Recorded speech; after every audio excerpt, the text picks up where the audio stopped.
are in fact pretty much experts here, and as such, this is very much favoured for them. 87.5% win rate of 7-1 in the map score compared to the 1-3 that we have for KT. Yeah, KT not having as much experience, neither as much success on this battleground. Let's see how CE can pull off, and that's exactly what I want to see from CE coming into this. I think by now they really had to wake up and be like, okay guys, we can't afford any more 1-1s. Some of the toughest opponents are now out of the way, the 1, BGG, and of course SPT, so now we're facing quote-unquote weaker opponents, and we're just gonna trash them hard. And taking them to Towers of Doom is already a strong statement, because as Tetris said, they are pretty good on this battleground. They've had huge success. The history shows it. 7-1. Very convincing. Let's see what they're going to come up with.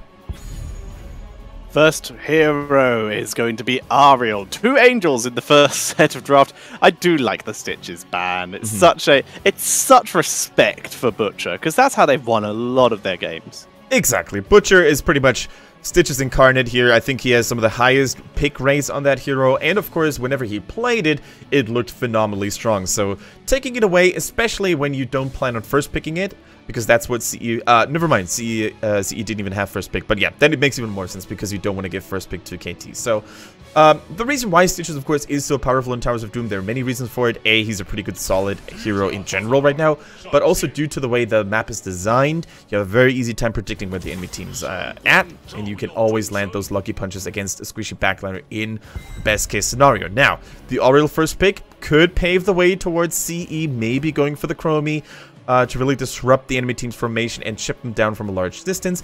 But once again, Tetra, Ariel first pick, and you don't pick Lunara away. Instead, you go for the Uther, and you have to expect a Lunara just coming out from KT now. Yeah, but I think that's the idea, to force them into a Lunara, someone who is potentially a little bit more vulnerable to potentially that Chromie or something like that. Okay. Like, yeah, you're going to have issues with Uther Tassadar, but I think this is very much the idea of to force them into it. So it's very much up to KT to ban Chromie, I would argue, as their next pick.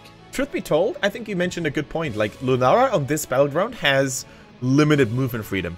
And normally on a map like, let's say, Infernal Shrines or even Battlefield of Eternity, what Lunaras can do, they can really use the terrain to their advantage. They can always try to flank them a little bit, stay safe, dance around their opponents. However, in Towers of Doom, you can't do that because there's only so much space you can utilize. So maybe it's easier to punish a Lunara, as you said, with long-distance burst damage from Chromie.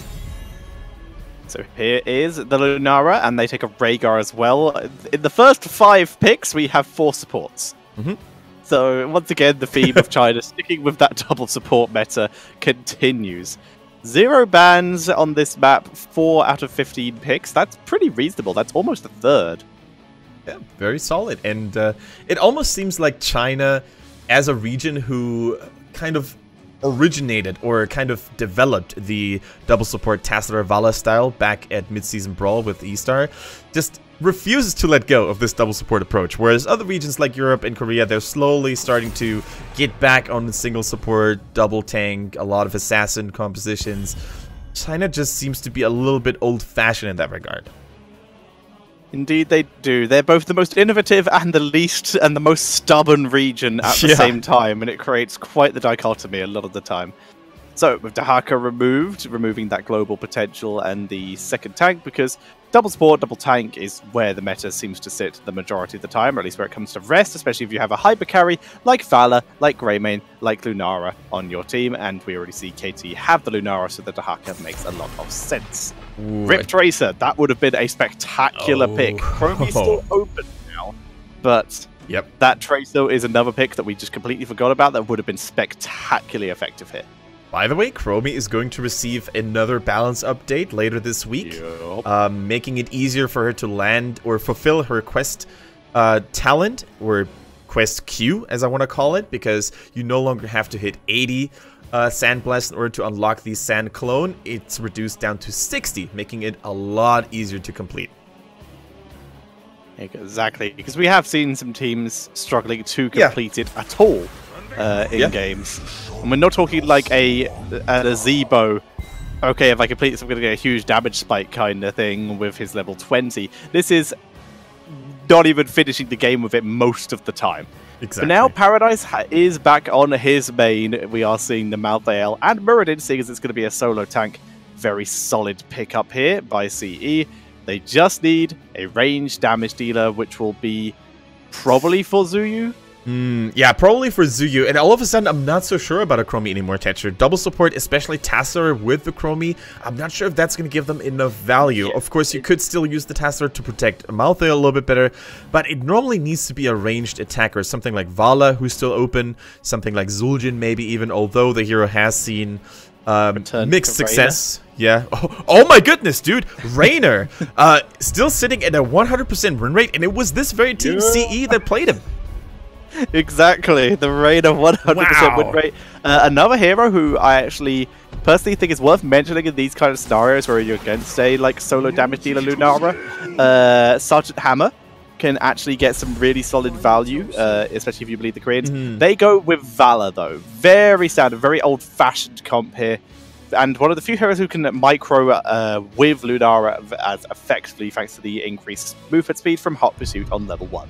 Exactly. In the meantime, we see another Leoric being locked in. Leoric, unfortunately, not performing too well in China. He lost last game. He lost in the previous series that we saw him in. It's hard to say what the reason is why China as region still struggles with making Leoric work, but I think a lot comes down to the drafting. Oftentimes you see Leoric in team comps that don't have a lot of CC, and I think you need at least a little bit of CC like slows and roots and stuns to get additional value from the March of the Black King, because otherwise the enemy team just kite and dodge it all day long. Now with the ETC, of course, they do have a little bit of that, and especially with ETC going Stage Dive plus the March of the Black King on top of it, that could be a very lethal combination. Really could be. Lots of slow potential from this team to stack onto Lunara. It's going to be very scary, but we have Paradise on his main, we have Zuyu on one of the best assassins in the game.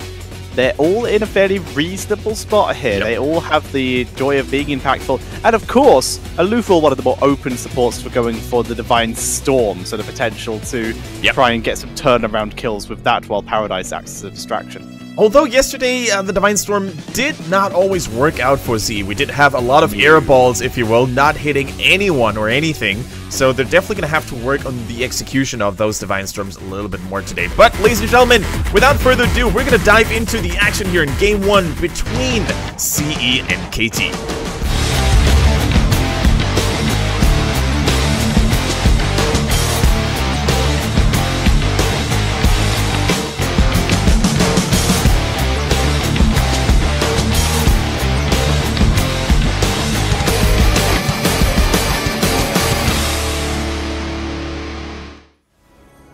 Welcome to the Towers of Doom. On the left-hand side, we see the team known as Kudos Top, KT with T-Die on the Rhaegar, Neptune on the Leoric, Genshua on the Ariel, Seeing on Lunara, and ETCs being played by Butcher.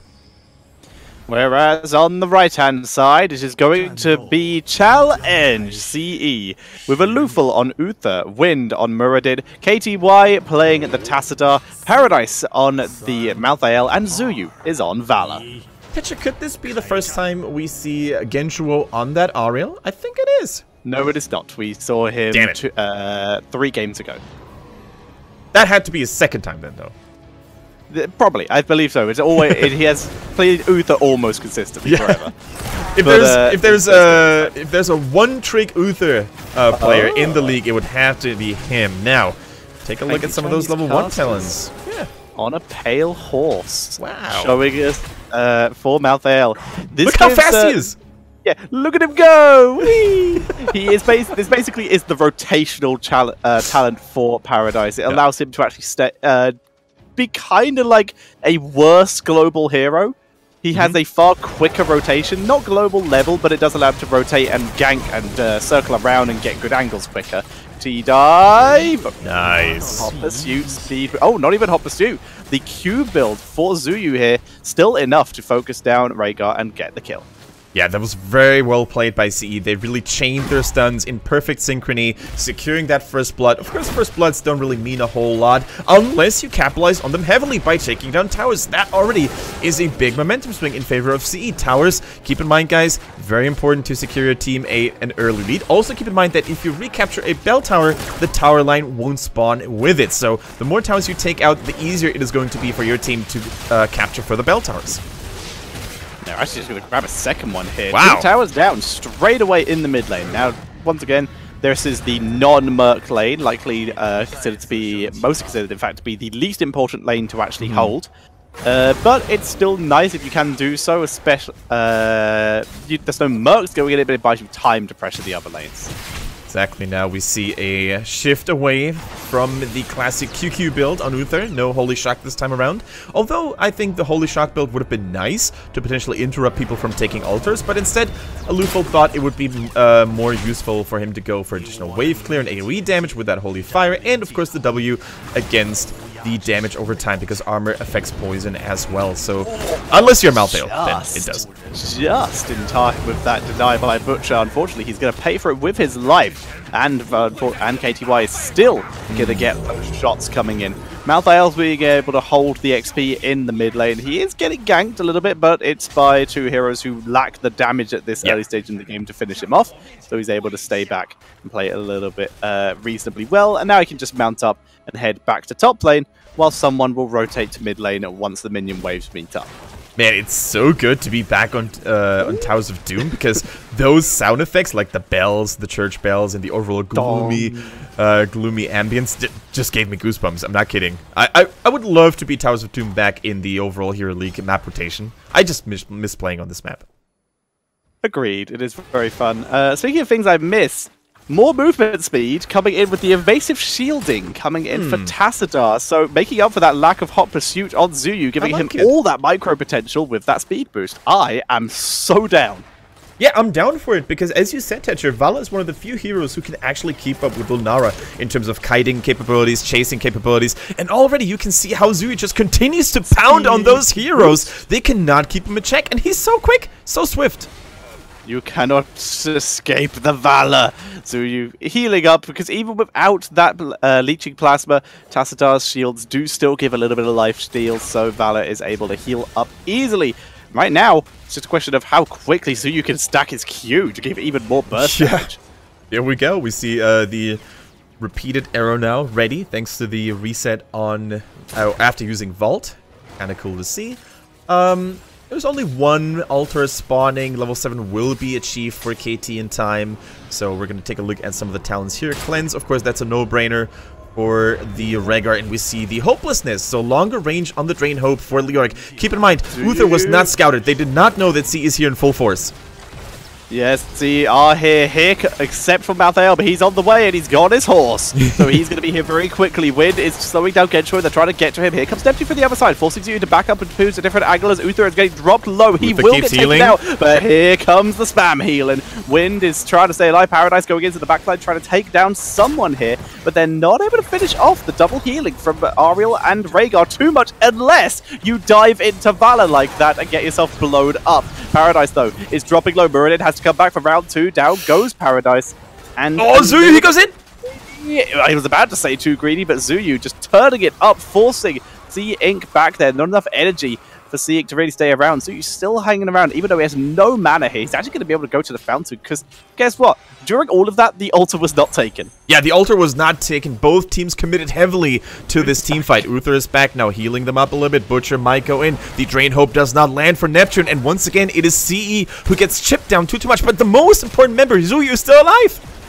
Zuyu is tearing through Butcher. The healing totem nearly keeping him alive, but Zuyu able to survive, gets his speed boost. Alufal is running again as he's getting focused down, surviving this time. Paradise has also come back to life. We've already had a team fight that lasted through 2 respawns, as we do see Wind trying to zone out the Leoric from taking the altar here. It's a constant back and forth, and neither of the team is willing to let this altar go. We actually see Zuyu almost being out of mana again after using the healing fountain a couple of seconds ago. Now they get Seeing, now they get Lunara, and this is all the momentum that CE needs. I think KT needs to pull back right now. Yeah, they're trying. Another stack might even be achieved here by Zuyu, though, to actually kill Ariel too quickly. Neptune shall escape, barely. Shots will be taken by CE, and that was messy, to say the least, but they were able to achieve up to 7 kills now in exchange of, as opposed to 2, and they are now also going to be able to get a bell tower, and they got the shots. Everything is coming up CE. Everything is forming and shaping up very nicely here for CE, getting tons of value in this early game. Also, Paradise, major shout out to him, not neglecting the soaking duties at all. Going back on that Pale Horse, by the way. Soaking. Yeah, it's so sweet. Like, with that Pale Horse, you can basically counteract the double soaking done by Leoric for the most part. So cool to see. Really gonna have to try that out myself now. Yeah, he doesn't have the best wave clear, but it's certainly working out enough for him to keep the XP going and to not lose all of his ammo and shots on the mid and top towers. So nicely done. Zuyu just audaciously rushing Butcher into melee range just to make sure he gets his maximum amount of shots. And it has worked out quite well. So, heroics, because they are available for CE, Avatar, Divine Storm still, Alufal still likes it, Rain of Vengeance, the Tormented Souls, and the Archon. Oh, Muradin jumping in, trying to get a lockdown here on Lunara, but misses the Stormbolt just by an inch. Now, we see something very common here right now. If a team manages to establish a nice lead in terms of structures, especially one of those mercenary lanes, they're trying to lock the enemy team down and escort the mercenaries. And now, KT, they are kind of struggling. Look at Sieg. He's the most important member to keep alive. He's the only one who can really dish out a little bit of damage against the mercenaries and the enemy heroes. But if he gets locked down continuously, he might be in trouble. ETC does have Marsh Pit, tries to put pressure on there, but actually gets pressured in return. And they're not able to do so. More pressure onto Seeing. Not enough to finish him off as he is still dropping some poison damage, but once again overstepping against Zuyu. But Zuyu, move forward. Here's the Mosh Pit. No hand of protection available. No Divine Shield. Ancestral keeps Ariel alive. And like you said, no Divine Shield. Zuyu, little bit too brave this time. He gets taken out. Bell Tower still stands though. Yeah, the bell tower is still standing. However, with those altars now spawning and Vala still being dead for another 14 seconds, this might be the chance for KT. This might be the chance to offensively invade, maybe get another team member from CE and just continue to get those staggered deaths from there on. Now, ladies and gentlemen, Zuyu, they need to wait for him. The left-hand side can't be contested. It's too far away. But the right-hand side needs to be safe. Stun goes on Paradise, gets shielded, gets protected immediately though. And this is the most aggressive the KT have played. They're on the other side of the map looking to try and deny this. Paradise, hit him.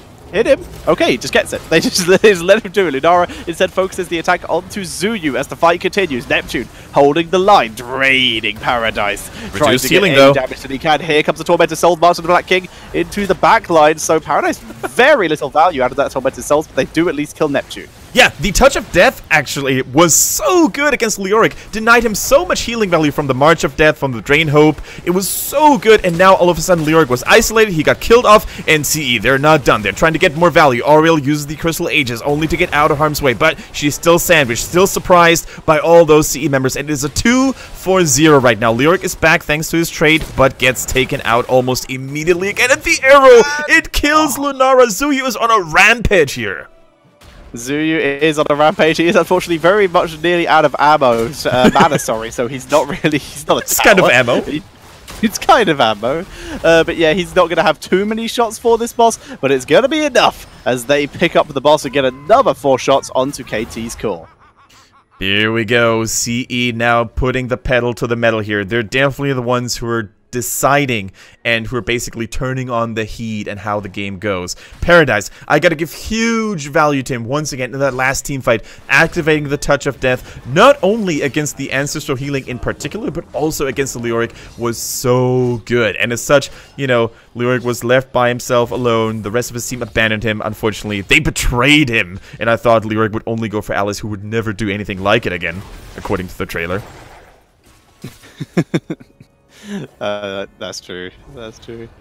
So Sappers coming in for both teams. Yeah, CE's just actually comes in a little bit later, which unfortunately means that there's a good chance that CE will actually just clear up KT's before they get any value. But first, CE have to interrupt T-Die, and there is a lovely Hungering Arrow that will do the job. Storm, more Hungering Arrows could be used here. T-Die, this time gets it. Shots taken. Good posturing by KT to take control there. Yeah, holding the line here, holding strong, and getting this Bell Tower really nicely. Seeing takes a lot of damage. Oh my goodness. Ooh, beautiful Ancestral. The anti-healing did not come in time. As such, CE is not able to take down C-Inc. as Butcher is able to stay alive and keep Neptune safe by reposturing himself into a more defensible position. Nice dimensional shift to dodge the Leaping Strike damage. I was going to say, that was pretty fancy by KTY. Really almost baiting Lunara into a very unfavorable position. Now, Zuyu, do you see how fearless he is. Whenever the Lunara goes for a straight up 1-on-1, he just keeps standing there like a rock. As long as Tassadar shields are ready, as long as Uther heals are ready, it's just so cool to see. Now 1 arrow, 2 arrows, and a lot of damage coming in from that Vala. God. So much burst. Sidestorm is used. And it's a 4v4 just fighting down here. Leoric and Malthael are just battling each other in the mid lane. But unfortunately, due to just lack of faith, I guess, and fear of ETC mosh pit, Vala did back up. And I do have a lag quickly. Same here. Same here. Okay. I think we're just gonna refresh. Sorry about that, guys. Hopefully nothing major is going to go down in the meantime. Oh, everyone's dead. No. Oh, 24 seconds latency to broadcast. Let's have another I think that's one of those issues they had yesterday as well, where they had to restart OBS. So I think we're just going to have to refresh a couple of times. 7. Yeah. So let me just try. The peons are working on it, guys. Peons are working on it. Now I'm back. Yeah, I'm on to 7. I'm on to 7 as well. Fantastic. Hell yeah. Let's keep going then. No one died while we were doing that, so that's fantastic. DE begin to take their sap accounts. KT have already grabbed theirs. They don't risk an invade. Sinker 16 has just arrived for CE. Alright, nothing major happened other than CE, excuse me, having a 16 lead. Very important to keep that in mind. I'm not sure if KT should engage on the Tetcher. Mosh pit is good! The mosh pit, March of the Black King, not enough to finish him off though, he's tanking through it! Tormented Souls in the backline as Paradise is shredding through KT right now. C-Inc is desperately trying to keep the team is desperately trying to do the damage, but it's not enough! KTY, beautiful positioning, harassing Neptune. Paradise finally finishes off Lunara. Yeah, Vala died, but it's a 1 for 5 as CE dominate that fight. They're going to get all 3 of these. Why would you go for a fight 14 to 16 when there's 3 bell towers? 3 bell towers. You could have just secured 1 and stayed in the game, but now they're going to take so much core damage. Oh, man. They are going to be getting ever so close to the lethal. It's not a boss lethal yet. It's not a bell tower lethal yet. So they are still okay. As long as you have 1 health on your core, you're still fine in this game because the enemy team can't exactly go and backdoor it. So, AT need to regroup. They need to get 16. Yeah, look at that team fight here. The mosh pit landed on the exact right targets on Vala and Malthael. No damage coming in, but then that massive Divine Storm. The Archon continues to pound on the enemy team as well, and they dropped so low, but the Auriel heals did such a good job at keeping them alive, and for a short moment I was like, die already! Die already! But in the end, the poison, yeah, too good. That was 100% down to a lack of commitment from KT. They had a small chance there to just focus down Vala and blow her up. If a Leaping Striker got over, yeah, you would have been on the other side, but you have a second Leaping Strike. You would have been a little bit safer, and you might have killed off Vala. Instead, ended up with Leoric, the only person focusing Vala, who just got a Tash Shield and was able to stay alive for a little bit longer, while everyone else was just backing away from Uther, scared of that Divine Storm. Yeah. I know that I would rather take the Divine Storm and just deal with the fact that we've already had the Mosh and maybe kill Vala than actually just let Vala live and take that extra damage and still get Divine Stormed anyway because you're retreating into a choke point. Definitely true. Now, of course, we have the Siphoning Arrow at level 13, keeping Vala alive even more with that Life Leech provided. Wind, by the way, taking all the hits, all the enemy hits to the face, and he just uses the healing static, and of course the Stone Form just in time with that Avatar. He's unkillable right now. So tanky, and KT, this might have been their base before, but it isn't anymore, as they get shredded through. Down goes T-Die. Butcher is trying to hold on that ETC, but he can't do it. Neptune's already dead. Full team wipe, this time without the loss of Vala. 2 altars are available. That's going to be 8 shots, and, well, actually 10 shots because they still have control of bot. And that is going to be GG. CE will take game number 1 once the altars spawn. Now they just steamroll over their opponents. Like, ZE was turning on the second gear, and they were like, okay, time to end this nonsense. And this time around, we can't fault KT, though, for going into an all-in fight here. They realized they were so low on core health, and there were 2 altars spawning. They just had to go in, go for a miracle swing back, maybe a lucky punch, in order to salvage the situation. However, they were not successful, and CE proving to us, ladies and gentlemen, why they are on a home turf when it comes to Towers of Doom. It's their map, it's their house, and they continue to keep control. They are now at 8-1 on that map, which is quite the nice win.